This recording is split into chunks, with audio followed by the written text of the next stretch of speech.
Hello, and thank you for checking out this audio revision guide from MrAlsopHistory.com. You can visit my website to download free history revision podcasts on this topic and a whole load of others. In this revision podcast, we're going to focus on the origins of the First Gulf War, with a particular focus on the invasion of Kuwait. The trigger for the Gulf War was Iraq's invasion of Kuwait on the 2nd of August 1990. However, the origins of the invasion can be traced back many years to the period of British control of the Middle East. Iraq and Kuwait had both been ruled by Britain for nearly half a century. When they left Kuwait in 1961, Iraq immediately claimed control, but was forced to recognise Kuwait's independence in 1963.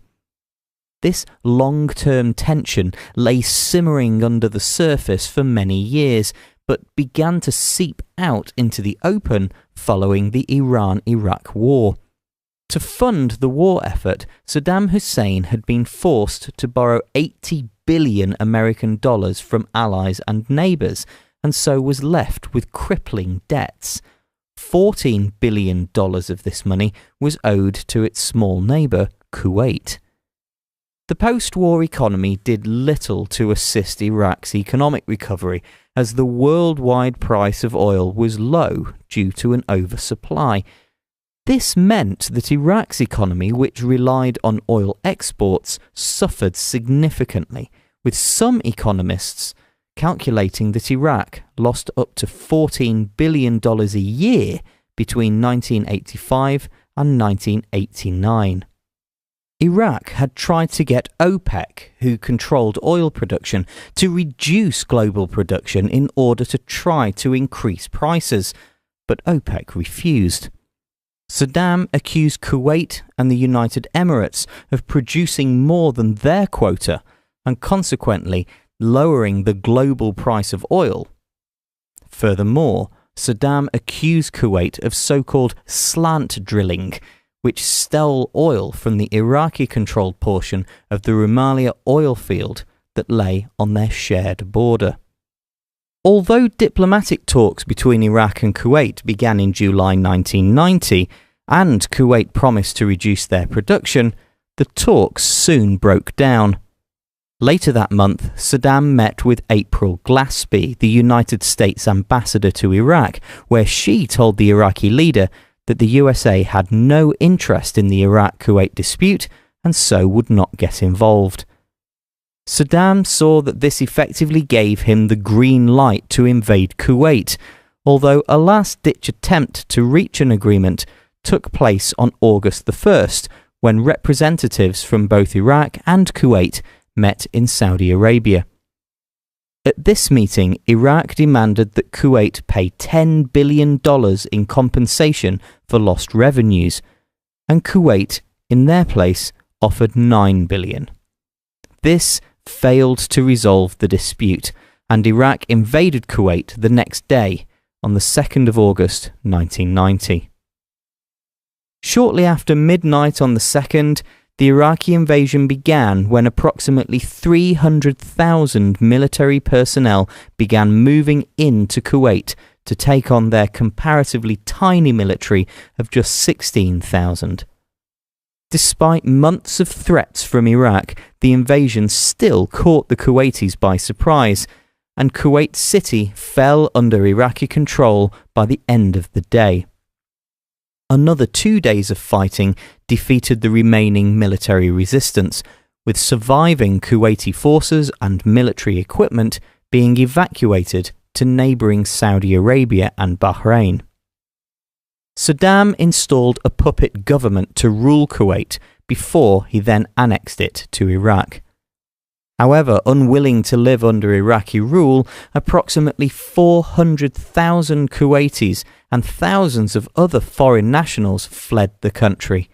India alone flew 488 flights over a 2-month period, in which they evacuated almost 112,000 Indian civilians, making it the largest civilian evacuation in history. The invasion of Kuwait was the catalyst for the Gulf War that began just a few months later. However, it's important to remember that the invasion of Kuwait was not the Gulf War. A question might therefore focus on one or both of these events, so you need to remember that although the invasion of Kuwait was a cause of the Gulf War, the invasion of Kuwait also had its own causes. International condemnation of the invasion of Kuwait was immediate and far-reaching. Even France, which had traditionally been on good terms with Iraq, called for Saddam to withdraw his forces. The United Nations Security Council passed a resolution condemning the invasion, and the Arab League similarly passed a resolution calling for the Iraqi withdrawal from Kuwait. Just a few days later, when it became clear that Saddam was not going to remove his troops, further resolutions were passed by the United Nations. Resolutions 661 and 665 put in place complete economic sanctions against Iraq and also authorized a naval blockade to enforce the sanctions that stopped Iraq from trading with any other country. In response, Saddam said that he would withdraw his troops from Kuwait as long as Israel withdrew from occupied territories in Palestine, Syria, and Lebanon. This move won Saddam's support from the Palestinian leader Yasser Arafat, but did little to improve the overall situation. By linking the occupation of Kuwait to the Arab-Israeli conflict, Saddam also hardened American attitudes against Iraq. Reports of thousands of Kuwaiti civilians being arrested, tortured, and executed, often in front of their own families by Iraqi troops, brought even more condemnation. Additionally, Saddam refused to allow remaining foreigners in Kuwait to leave. This further angered the international community, especially after a British boy was shown as one of the hostages on part of television propaganda piece. In addition to all of these causes for international concern, Iraq's occupation of Kuwait also threatened the international economy. Iraq already controlled significant amounts of the world's oil, and the invasion of Kuwait gave it access to even more. With Iraqi troops just a few miles away from Kuwait's border with Saudi Arabia, America in particular became concerned that Saddam might invade and seize control of the Saudi oil fields as well. This would have put more than half of the world's oil fields under Iraqi control. Over a decade before, on the 23rd of January 1980, American President Jimmy Carter announced a policy of using military force to defend its national interests in the Persian Gulf. Although this was originally a Cold War warning to the Soviet Union, the so-called Carter Doctrine was implemented by President George Bush when he approved a mission to prevent Iraq invading Saudi Arabia.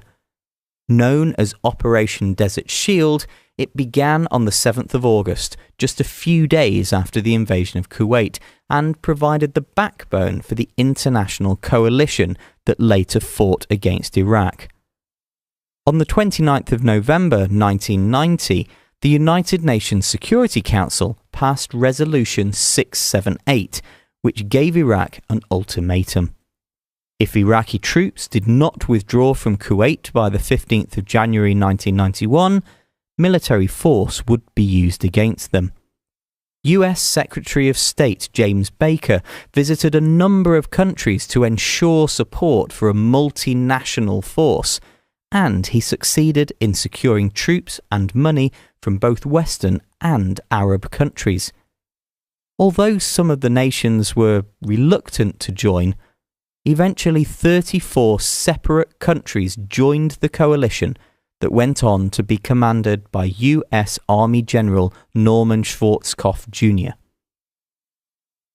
In an exam, you may be asked to explain why so many countries were willing to join together to fight against Iraq. A desire to protect the world's oil supplies was certainly a significant factor, but having listened to this podcast, you should now be able to recount a number of other reasons that the coalition was formed. In the next podcast, we'll look at what happened when this huge multinational force of over 700,000 troops launched its military action in what has become known as the First Gulf War.